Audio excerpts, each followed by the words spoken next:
Orale! Bienvenidos and welcome to the Familia FFB podcast. I'm your host, Jorge Martin, and we are on YouTube. Please make sure you go to Familia FFB. Give us a like and subscribe, por favorcito. Hey, it helps us get a little bit closer. Every subscription helps us get a little bit closer to where we want to be so we can keep giving you this great content. Also, make sure you're following our original content at familiaffb.com. And you can find me on Twitter at Jorge Martin17. Familia, it is week 9. We are more than halfway through the 17-game season, or 18. This is week 9 of the 18-week season. And I tell you, you know what? We've got some patterns that are developing, and we're getting a little bit better at this. Unfortunately, we still keep getting the curveballs thrown at us. Like, who saw last week happen where the Bengals going into New York, double-digit favorites, playing the Jets, the woeful Jets? Who wins? Los Jets. It happens every week. There's trap games. The Rams were 16.5-point favorites over the Texans in Houston. We're up 38-0. That looked like an easy win. ¿Qué pasó? The Texans rallied for 22 games late, and they covered by the hook. They lost by 16. So we got a game like that this week. We got the Jacksonville Jaguars hosting the Buffalo Bills, who are 14.5-point favorites. So are we going to see 35-21 in this game? We'll see. I will say that this is Buffalo going down into the nice weather. By the way, weather is not an issue this week. There's no heavy rain, snow, winds, nothing really happening. Kind of good temperatures for this time of year. So, be ready for some points to be scored. And I think so what we're going to do, like we do every week, I'm going to go the quarterbacks, running backs, wide receivers, tight ends, and throw a defense your way. So I'm going to kind of go in order of most expensive to least expensive, kind of the recommended plays this week. On the quarterback, if you want to go expensive, Josh Allen, 8,200. He's going against the Jaguars defense that's giving up 297 passing yards per game. And he's also, he's always a threat and a bet to be thrown to run one in. Now, everybody, Familia, don't get worried about what's been happening with Patrick Mahomes. He's at home again. The Packers defense is missing all-pro cornerback Jair Alexander. There are plenty of points to be had in this game. He's going to ball out. He's going to have himself a game, and because he's going to need to, because even with Jordan Love on the other side, he's going to need to score some points. He's at 7,800. A possibility to play naked is Lamar Jackson at 7,300. There's so many reasons to start Jackson, but one of them is the Vikings are allowing 104.6 rushing yards per game. Okay, so I'm looking for him to run quite a bit, maybe throw some, because again, they are not good in the secondary. So we'll be talking about one of their players in a second. One of my starts of the week is Joe Burrow. He is the number 3 in the league with 20 touchdown passes, and he's thrown 3 touchdowns in each of his last 3 games. So he's hot. He's caliente. He's the QB8 overall, and the Browns have been beaten up by Kyler Murray and Justin Herbert recently. So 6,800. That's a good price to be paying, and I'm gonna show you a little bit of lineup that I built around him.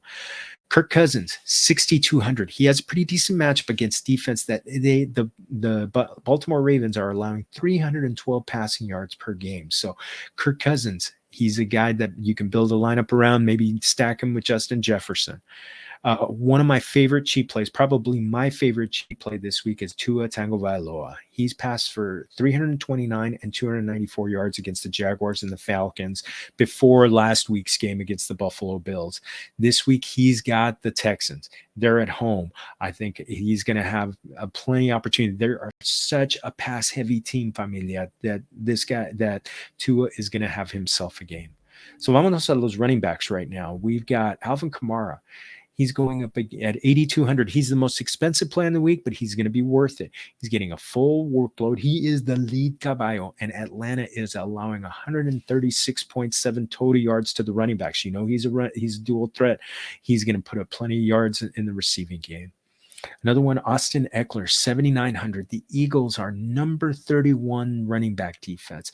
They're also giving up 54.4 receiving yards per game to the running back. So there's plenty of yards to be had for him. He's been taking to the goal line carries too. No Justin Jackson this week. He's already been ruled out. So I'm looking for him to get everything close by. Another one that I like is Aaron Jones. We've got that Chiefs-Packers game. He's at 7,200. The Chiefs are allowing 55.9 receiving yards a game to the running back. So I'm expecting that Jones is going to get some dump offs from Jordan Love in his NFL starting debut. And on top of it, they are a good team to run on. So Love is going to rely on the running game. And I'm also going to be talking about somebody else that he's going to rely on heavily. Nick Chubb at 6,700. He is going up against that Bengals defense that's been gashed by James Robinson, Michael Carter, and Aaron Jones. They all had good games against the Bengals. Chubb he had his kind of warm-up game. He had 16 touches last week. I'm looking for 20 plus touches this week and a big game. Now, the next one is a caveat play. Chuba Hubbard at 6,200. New England is giving up some major points to Packs who catch the ball. So Chuba does have that aspect to his game. The only problem is Christian McCaffrey, run CMC. He has been designated active from the IR. So if he plays tomorrow, don't play Chuba Hubbard. That means they're going to be splitting carries. Maybe McCaffrey gets the bulk of the carries. You're not going to want Hubbard in your lineup. A couple of cheap plays to talk about. Myles Gaskin. It's by process of elimination and injuries to his fellow running backs. Gaskin should get the ball plenty. Malcolm Brown has been ruled out. He was placed on IR, so he's out of there. So it's going to be an ugly shootout. Not a fun game. 1-7 teams, but you know what? Points are points, familia. Get those points, and I've got plenty of the Dolphins and Texans to put into my lineups, and I've got a couple of lineups that have players from both of these teams because there's going to be lots of points. One last running back to talk about. AJ Dillon at 4,600. If he replicates the 16 carries that he had last week, it's going to end up being a good game for him against that porous Kansas City Chiefs. It's going to be a good week for him, a good week, maybe at least a touchdown for him. I think there's there's going to be plenty of running happening for the Packers. And when they're not running, let's go to the wide receivers. They're going to be throwing. It's going to be Jordan Love, and he's going to be throwing to Devontae Adams. I mean, this is someone who's got he's got about a 37% target share. Young QBs, they love their big targets. Devontae Adams is a classic receiver. He's such a talented player. He has been able to flourish even when Aaron Rodgers has been out. So look for him to be getting plenty of targets and Love to complete plenty of passes to Devontae Adams, and maybe even get some touchdowns, because again, Kansas City is no bueno against the pass. Tyreek Hill on the other side, we talked about no Jair Alexander. He's got 9+ targets in each of the last 5 games. Last week, he had 18 targets. Patrick Mahomes is looking for him. This is a stackable option at 7,900. Now, he hasn't had one of his nuclear games in a few weeks. So the last time he went for 186 yards, look for him to possibly blow up in one of these games. Another guy that I'm looking at, Stefan Diggs, 7,700. I know he's pricey. I know he's let you down if you got him in your redrafts leagues. Don't think about it. He's going to warm weather for the first time since September. Think about that. Think about that for me. That you people who, like me, who live in California, who right now we're shivering when it gets into the 50s in the morning. So Diggs is still getting 10+ targets, and he's going up against a defense that just got lit up by Tyler Lockett for 142 yards last week. So you want Diggs. If you're going to spend up, Diggs is a good option. I'm going to give you another cheap option. Jamar Chase, 7,600. You can't get away from this guy.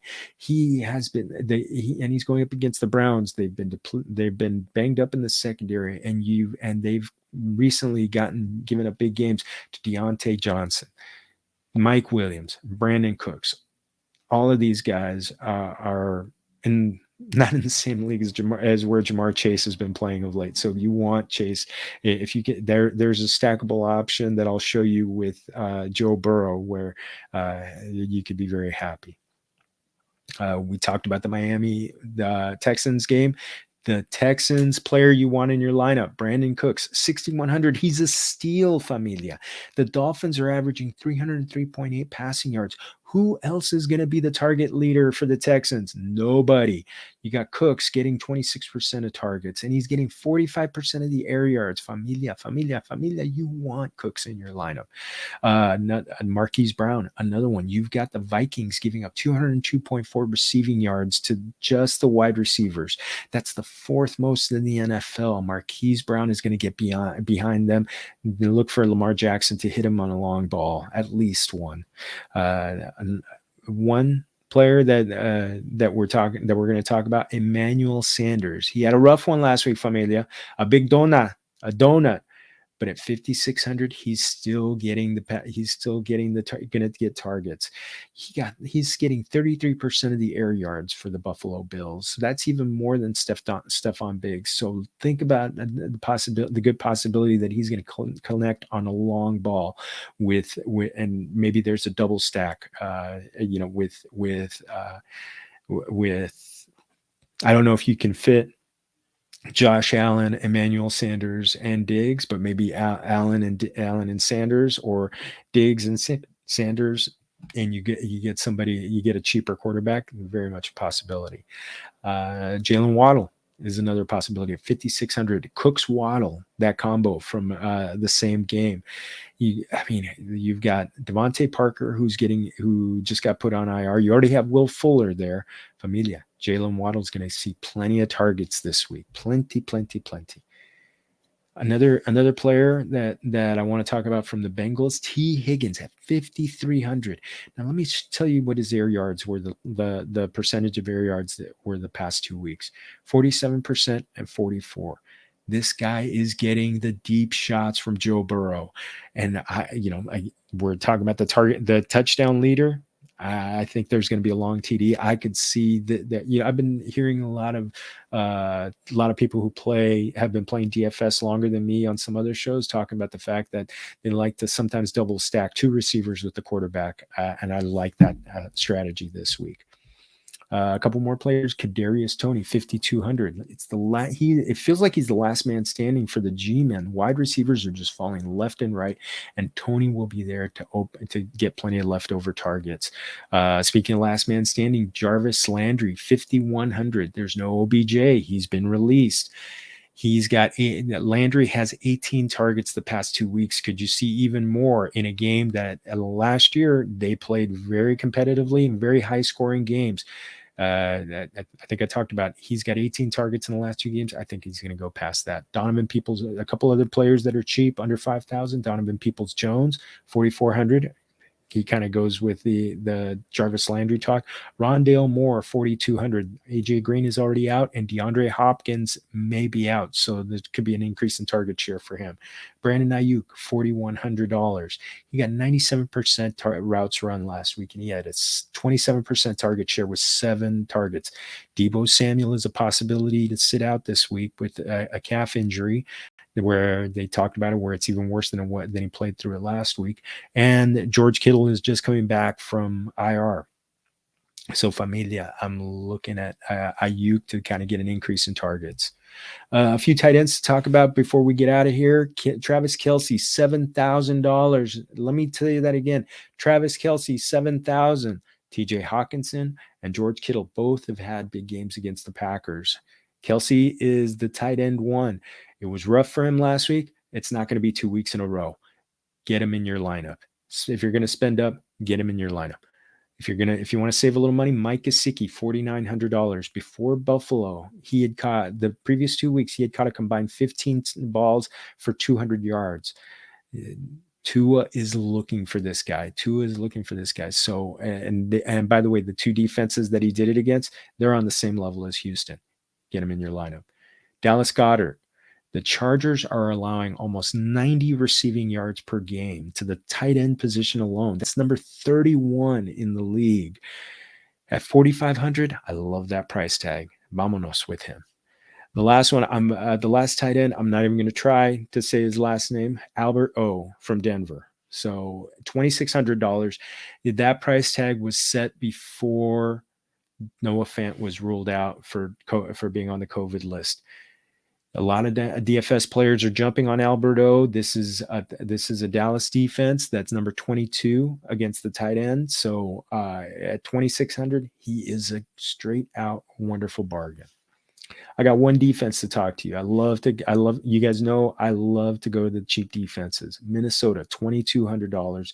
I know it's going against Baltimore. I know it's in Baltimore, but the Vikings are cheap and they are number 2 in the league in sacks with 24. So, maybe they get a few sacks on Lamar Jackson. I don't expect them to hold him out for long, but maybe get a pick, maybe get some fumbles, get you a few points in there. You never know. You could get a pick 6 out of that or a fumble recovery for a touchdown. Bueno, familia, that's it for our show. That's our week 9 DFS. Let's get ready for the week in DFS. Please make sure you're still liking and subscribing us on YouTube, Familia FFB. There also go to Apple, Google, Spotify. Big thank you to Anchor for being our hosting network and getting us and getting our audio podcast out to the Familia community. Again, make sure you're checking out our familiaffb.com, where I'm going to have an article that's going to go along with this, as well as our Familia FFB Facebook and Twitter and Instagram. And again, find me at Jorge Martin 17 on Twitter. Have a great week. Hopefully make some money this week. And remember, familia, todos somos familia.